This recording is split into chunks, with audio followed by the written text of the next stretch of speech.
Israel Adesanya mounting Paulo Costa. The middleweight title bout between Israel Adesanya and Paulo Costa was hyped like the second coming of a grudge match. Costa was the boogeyman of the division, undefeated, jacked to the gills, and throwing insults like overhands. Adesanya, meanwhile, had the belt, the swagger, and a promise to make it look easy. Most thought it would be chaos. It wasn't. It was art. Brutal, surgical art. And by the end of round 2, Costa wasn't just beaten, he was publicly reduced to a canvas. After dissecting him with calf kicks and clean counters, Adesanya finished the job with a sharp right to the temple, followed by a merciless ground and pound. Then came the real story. As the referee waved it off, Adesanya, still in full flow state, mounted Costa from behind and mock-humped him on live pay-per-view in the middle of a title fight, with no crowd noise to cover it up. It was a moment so unexpected and humiliating that for a second the camera didn't know whether to cut away or zoom in. This wasn't just a taunt, it was symbolic decimation. Costa, who had spent months calling Adesanya skinny, feminine, and fragile, was now flattened under the very same man, turned into a meme before he'd even sat back up. He'd barely absorbed the loss before the internet absorbed him into its bloodstream. Screenshots flew, GIFs looped endlessly, and someone inevitably edited the footage with Marvin Gaye's "Let's Get It On." It wasn't just a loss, it was a character assassination. The post-fight fallout only added gasoline. Costa took to social media, accusing Adesanya of disrespecting his family and being human trash, as if the man who got humped needed to clarify who came out looking worse. To make things more surreal, Costa later revealed that he had drunk an entire bottle of wine the night before the fight to help him sleep. Yes, wine, not water, not melatonin. Red wine, the fuel of champions. Somewhere, Anderson Silva was shaking his head in Portuguese. And while Costa eventually returned to action with some solid performances, the ghost of UFC 253 lingers, the mount heard round the world. Viktor Kigian slapped by his mother post-fight. There are MMA losses, and then there are losses so bad they reset your childhood. Viktor Kigian found that out the hard way. It wasn't just that he got battered in front of a crowd, it was that his coach, mentor, and actual mother was there, watching every painful second, dressed like she was headed to Easter brunch and fully prepared to throw hands herself. Welcome to FK67 in Yekaterinburg, Russia, a regional promotion known for brutal knockouts and apparently emotional trauma. Viktor, the youngest of 3 fighting brothers, was outgunned from the opening bell by Ruslan Yamanbayev, the kind of one-sided beatdown that makes the referee nervous, and the cornermen wish they'd gone into accounting. When it was finally over, Viktor was bloodied, exhausted, and somewhere between heartbreak and a nap. That's when Mom stepped in. Anna Kigian, who had cornered all her sons over the years and probably driven them to practice in a Honda Civic, entered the cage with the urgency of a teacher who just caught her kid cheating on a math test. She didn't hug, she didn't console, she slapped the taste out of Viktor's mouth. Right there, in front of the cameras. And to make it worse, she was also wiping the blood off his face mid-slap, like she was scolding him for coming home dirty. It was equal parts maternal concern and full-blown humiliation. Viktor, who had just been knocked out, now looked like he wished he could tap out from parenthood. No one really knew how to react. The audience was stunned. The referee looked like he wanted to call security on a 5'3" inches woman in flats. Viktor tried to walk away, twice, but Mom wasn't done. She kept talking, kept correcting, as if he'd forgotten the game plan, and also left his towel on the floor again. The moment went viral for good reason. It wasn't just funny, it was deeply, spiritually embarrassing. There's a certain kind of shame that only a parent can deliver, and Anna did it with championship timing. The Washington Post even ran a story on it, which might be the first time they've ever covered a regional Russian MMA fight that didn't involve geopolitics or bears. And yes, there's a documentary about her now titled "I Love You So Much, Mommy," which sounds like a therapy session waiting to happen. Lucas Bukovaz rejected marriage proposal.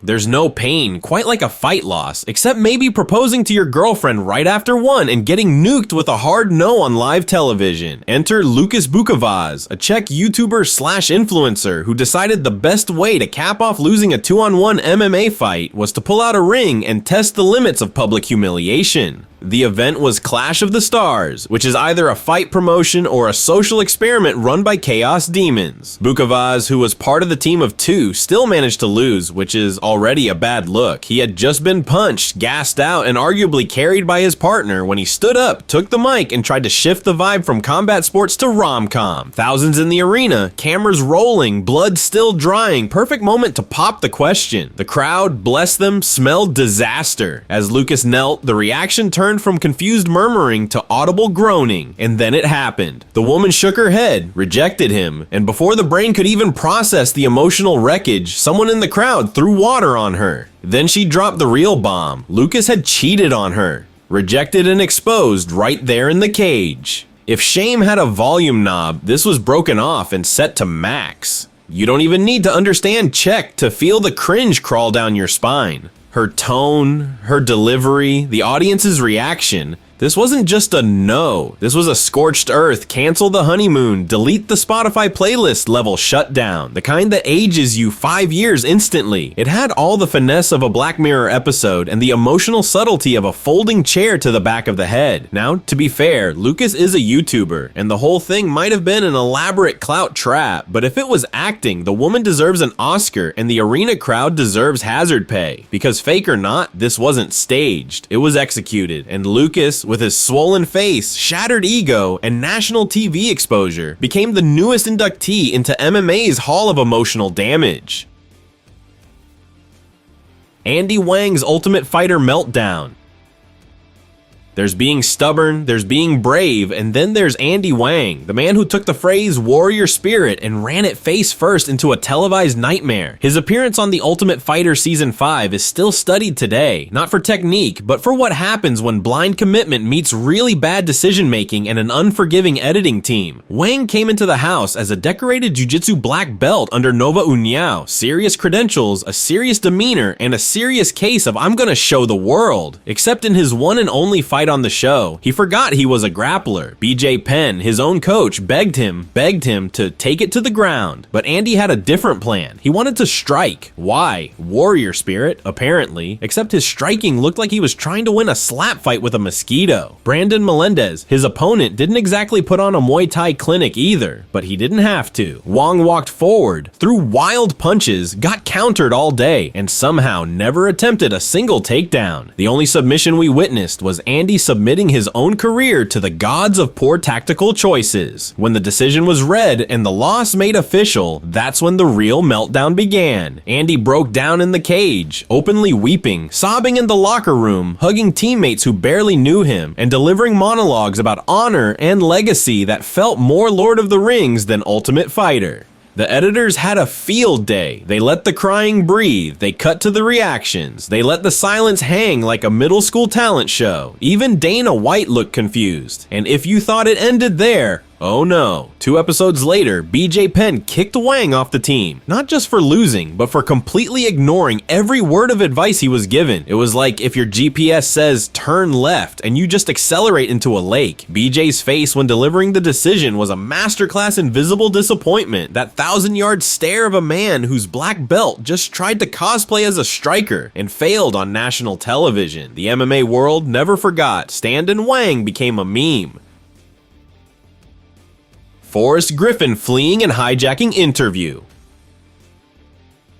Forrest Griffin was beloved for being one of the most human fighters in MMA history. He didn't look like a Greek statue, he wasn't some unstoppable machine, and he never pretended to be. He was a guy who bled, panicked, cracked jokes mid-fight, and occasionally forgot that post-fight protocol didn't include sprinting out of the arena like someone had just set off a fire alarm. At UFC 148, Griffin fought Tito Ortiz in what was supposed to be the farewell bout of the Huntington Beach Bad Boys' career. It was the rubber match, their third fight, and a close competitive brawl. Griffin edged it out on the scorecards, but instead of sticking around to let Bruce Buffer announce the decision, he bolted. Literally ran out of the cage. Full jog, crowd still buzzing, cameras trying to track him like he was an escaped zoo animal. Joe Rogan was halfway through setting up the post-fight interview when the shot suddenly turned into Griffin ducking behind the curtain like he forgot to pay a parking ticket. Dana White, already looking like his blood pressure was flirting with hospital levels, reportedly chased Forrest down backstage and dragged him back into the octagon. Not metaphorically, physically brought him back. Because apparently, when you beat a UFC legend in his retirement fight, step 1 is staying in the cage long enough to acknowledge it. But Forrest wasn't done. Oh no, instead of letting Joe Rogan handle the usual send-off interview with Tito, Griffin took the mic and started doing it himself. Imagine you retire from a 15-year professional career, get ready to give a heartfelt goodbye to fans, and the guy who just beat you grabs the mic and starts asking you how you feel like he's filling in for Jimmy Kimmel. Tito, to his credit, took it like a pro, but the entire exchange felt like watching someone crash a wedding toast, give a speech about themselves, and then accidentally knock over the cake. Afterward, Forrest apologized.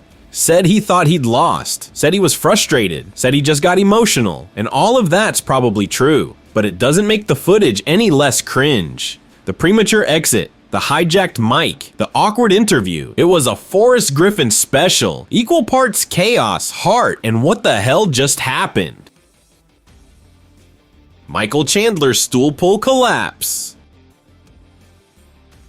Michael Chandler is the kind of guy who could lose a limb mid-fight and still yell, "Let's go, baby," through gritted teeth. He's built like a motivational poster and fights like he's late for a family emergency. But even the most alpha man alive isn't safe from Looney Tunes physics when fate decides to humble you on national TV. It was Bellator NYC, Madison Square Garden, big crowd, big stakes. Chandler was defending his lightweight title against Brent Primus. The fight had barely started when Chandler took a low kick and immediately looked off, like a guy trying to act normal at a wedding while actively bleeding through his shoes. His left foot stopped working. Classic foot drop. One moment you're dodging punches, the next your leg's doing a haunted marionette impression. To his credit, Chandler kept swinging. He even dropped Primus at one point while stumbling around like a drunk at 2 a.m. But eventually, the ref paused it so the doctor could check on the foot. Chandler didn't want it stopped. He kept waving them off, hyping up the crowd, trying to power through like he was too inspirational to have nerves. That's when the stool came out. Or rather, that's when the stool was pulled away. Just as Chandler started to sit down mid-doctor evaluation, someone yanked the stool out from under him.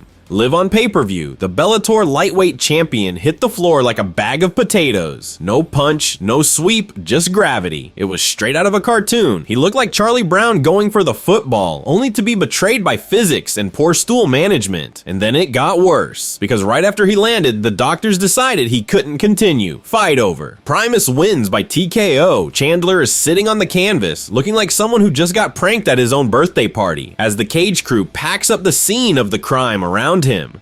To Chandler's eternal credit, he never whined about it. He even laughed about the whole thing later, and he eventually came back to smash Primus and reclaim the belt, proving once again that he's made of titanium and ego. But no matter how many titles he wins, nothing will ever top the viral physics-defying stool-pulling faceplant that turned a warrior into a cartoon punchline. Alistair Overeem's phantom tap exposed. Alistair Overeem is one of the most decorated heavyweights in combat sports history. Strikeforce champ, K1 Grand Prix winner, UFC title contender. Man's resume is as stacked as his traps. But for all the belts, all the biceps, and all the walkouts that looked like a Marvel villain entering a rave, there's one moment that will forever haunt his legacy: the phantom tap. It happened at UFC 203. Overeem was challenging Stipe Miocic for the heavyweight title, and in the first round, he actually dropped Stipe and went for a guillotine choke. The crowd in Cleveland collectively gasped. It looked tight for about 2 seconds. Stipe eventually escaped, got back on top, and proceeded to beat Overeem into unconsciousness with hometown fury and heavyweight fists. But the real weirdness started after the fight. Alistair, still sweaty, dazed, and processing his most recent nap, got on the mic with Joe Rogan and calmly said no, confidently said that Stipe had tapped during the guillotine. He wasn't unsure. He wasn't speculating. He declared it, like a guy showing you Bigfoot prints in his backyard. Rogan, who thrives on post-fight weirdness the way sharks thrive on blood, went full forensic analyst. "Let's take a look at the replay," he said, which was already a red flag. When Joe Rogan asked to roll back the tape while you're still breathing heavy, you know you're in trouble. They played the footage once, twice, 3 times. No tap, just Overeem squeezing air in hopes. To his credit, or maybe his doom, Joe didn't let it go. He pressed. He asked again, "Where do you see the tap?" And Overeem, standing there shirtless, having just been clobbered into a living GIF, had to fumble through the moment like a kid getting caught cheating on an open book test. The crowd in Cleveland, naturally, erupted in boos because not only did their guy win, but now they were being accused of witnessing a ghost tap that didn't exist. It was like watching someone try to argue with a security camera. The receipts were there. The replay didn't lie. Overeem, in his dazed post-fight haze, had essentially walked into a courtroom, claimed he saw a UFO, and then sat there as NASA beamed the sky footage onto every screen in the building. The tap never happened. What did happen was a title shot that ended in ground and pound misery, and a post-fight claim so confidently wrong that it turned a TKO into a comedy. And for a fighter known for knockouts, this time the punchline hit harder. Yoel Romero smother-hugs Rockhold post-KO.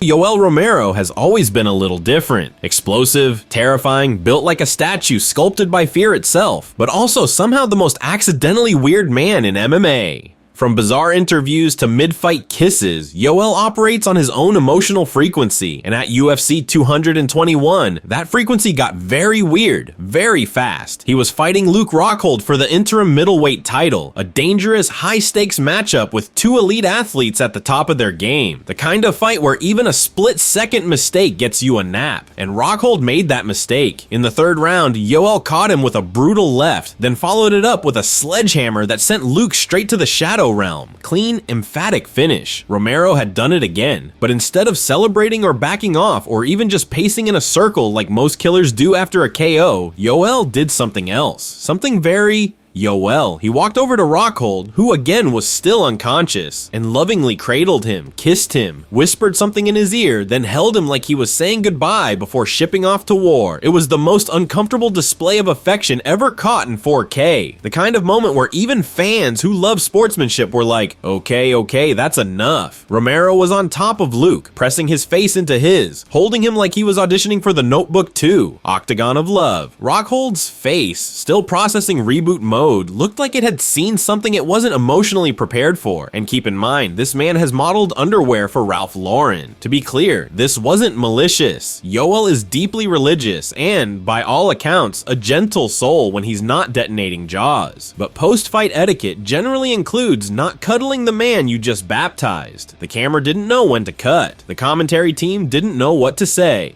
Somewhere, Dana White was probably Googling emergency PR response for post-fight spooning. The moment went viral instantly, not just because Rockhold got knocked out, but because he then got emotionally smothered before waking up. The memes were merciless. 50 Shades of Yoel, the soldier of snuggle. Whatever grace Yoel earned with the win got totally overshadowed by the fact that he looked like he was tucking his opponent in for a nap after ending his title hopes. It was awkward, tender, and deeply Yoel. In a sport where the line between violence and respect is already razor thin, Romero crossed into uncharted territory, post-fight intimacy, and while Rockhold would eventually come to, regain his dignity, and move on, that moment lives on forever. A reminder that sometimes the most dangerous fighters are also the most affectionate. Toshi Harada cage jump injury. Toshi Harada had just won a fight, a real sanctioned ground and pound victory at a regional Japanese MMA event in 2010, and for about 5 seconds, life was good. He'd taken out Akihito Hara in the first round, looked sharp, felt sharp, and had every right to celebrate, which he did by attempting one of the most ill-advised post-fight moves in MMA history, a dramatic cage jump. Now, there are levels to this kind of thing. Some fighters flip, some do backflips, some stand on the cage and soak in the applause like war heroes. Toshi didn't get that far. He ran toward the fence, tried to leap up onto it in one smooth motion, and failed spectacularly. It wasn't even a slow collapse. It was like he hit an invisible wall mid-air. His legs kicked up, his body went horizontal, and he landed flat on his back in the center of the cage with the grace of a tossed couch. You could practically hear the air leave his lungs, and then came the crawl. Toshi rolled, wheezed, and slowly dragged himself around the canvas like a guy searching for the last last piece of his dignity. It was the kind of moment that instantly erases the memory of whatever fight just happened. You could KO someone in 10 seconds, but if you try to celebrate and end up looking like you slipped on a banana peel, that's all anyone remembers. Even better, or worse, depending on your perspective, was his own team's reaction. They were laughing, not in a supportive haha good job champ way, but full on we're putting this in the group chat forever laughter. One guy even pointed at him while giggling. And to really drive the awkwardness home, Akihito Hara, the guy Toshi had just beat, walked over and helped him up. That's right, the loser had to console the winner. It's one of those rare moments in MMA where nothing illegal happened, no controversy, no bad stoppage, just pure accidental comedy. Harada didn't get rocked by a punch, he got wrecked by his own ambition. If there were a bonus for worst celebration execution, Toshi would have earned it with flying colors, and maybe a cracked rib. MMA has a long history of ill-timed post-fight acrobatics. Johnny Walker dislocated his shoulder doing the worm. Terrence McKinney jacked up his knee jumping on the cage. But Toshi Harada, he didn't even get airborne. His celebration lasted less than a second and ended in instant regret. A textbook example of how in MMA, the most dangerous move might just be trying to look cool.